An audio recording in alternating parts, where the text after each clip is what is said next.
truth by creating an incentive for untruth. Far from caring about the harmful effects of algorithms, the social media companies and their allies / competitors in the press rely on them, I think, to make money. I see three main problems. First, the marketing of hatred.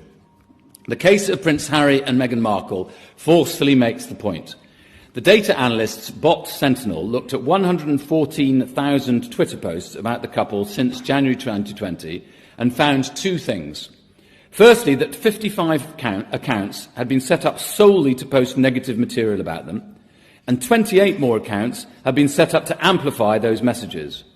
And secondly, that the Twitter algorithm, which suggests people you might want to follow, urged someone who had viewed one hate account or message to follow several others.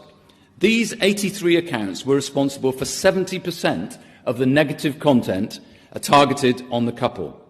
One account posted 111,031 messages about them. Bot Sentinel reckons there are 264 single-purpose hate accounts solely targeting Harry and Meghan. To the innocent bystander, it looks like the whole world hates Harry and Meghan. No, there we are. But this is not just ordinary, spontaneous or altruistic hatred.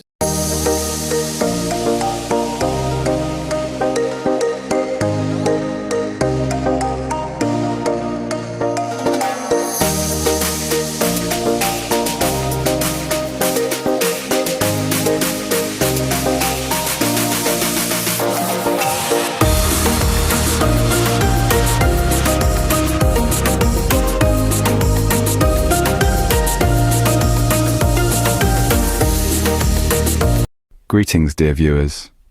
We're thrilled to share another video with you. Today, we delve into an issue that, quite frankly, has been gnawing at our conscience for a while.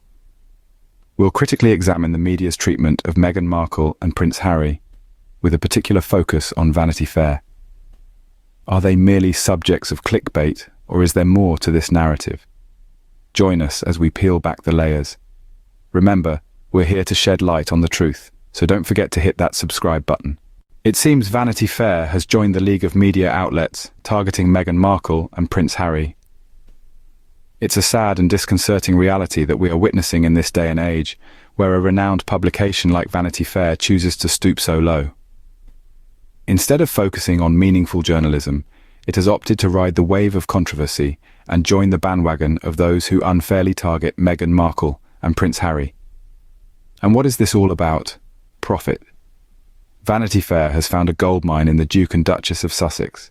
The couple's every move, every statement, every appearance is dissected and spun into a web of sensationalism. But it's not just about the profit, it's about something deeper, something more sinister. This is about a biracial woman who's been embraced by a white British prince. It's about a couple that has broken away from the traditional norms of the British royal family. But instead of applauding this progressive step, Vanity Fair and its ilk appear to be stuck in a regressive rut, where intolerance and bias still hold sway. The undertones, the innuendos, and the outright racial bias in the criticism of Meghan Markle are hard to miss. It's not just about her being an outsider or an American. It's about her being a non-white woman who has dared to be a part of the British royalty. This has led to a relentless onslaught from media outlets like Vanity Fair, who seem to have taken it upon themselves to undermine and belittle her at every turn. Let's not forget the impact on Prince Harry.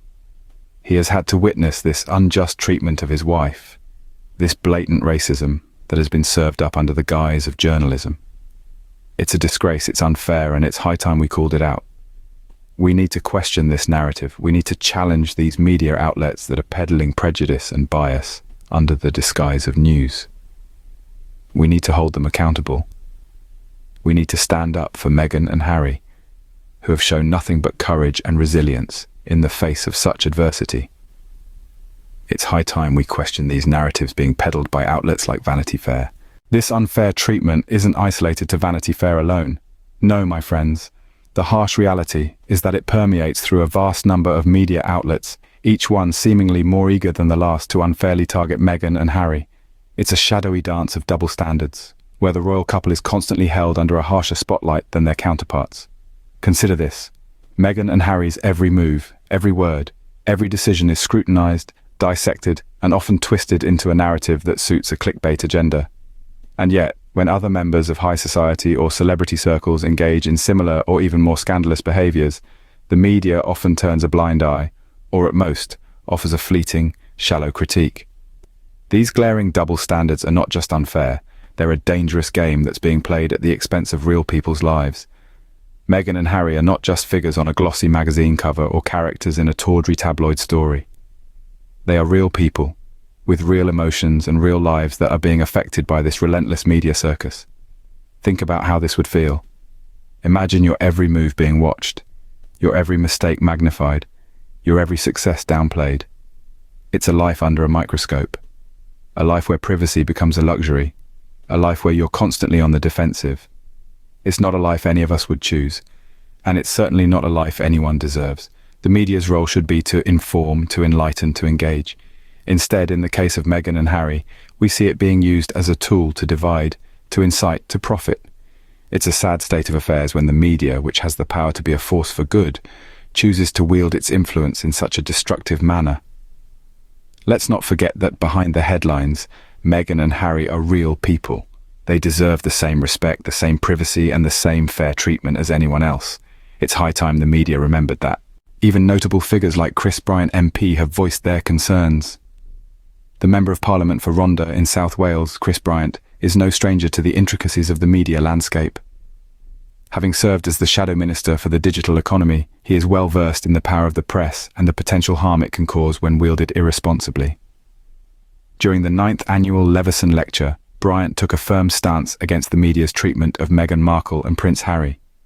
He didn't mince words when he called out outlets like Vanity Fair for their blatant and unabashed exploitation of the couple. Bryant's criticism wasn't merely a one-off comment. He denounced the media's relentless pursuit of sensationalism at the expense of individuals' privacy and well-being. He highlighted the media's obsession with Meghan and Harry, not for their merits or charitable endeavors, but for the controversy that surrounds them. He went on to stress the media's double standards when it comes to the couple. Meghan and Harry are consistently held to a different standard than their peers, and the media seems to take a perverse pleasure in highlighting their every perceived misstep. Meghan and Harry are more than just clickbait for these media outlets. In the modern digital age, the media has found a new, insidious way to exploit people's lives and sensationalize stories for profit.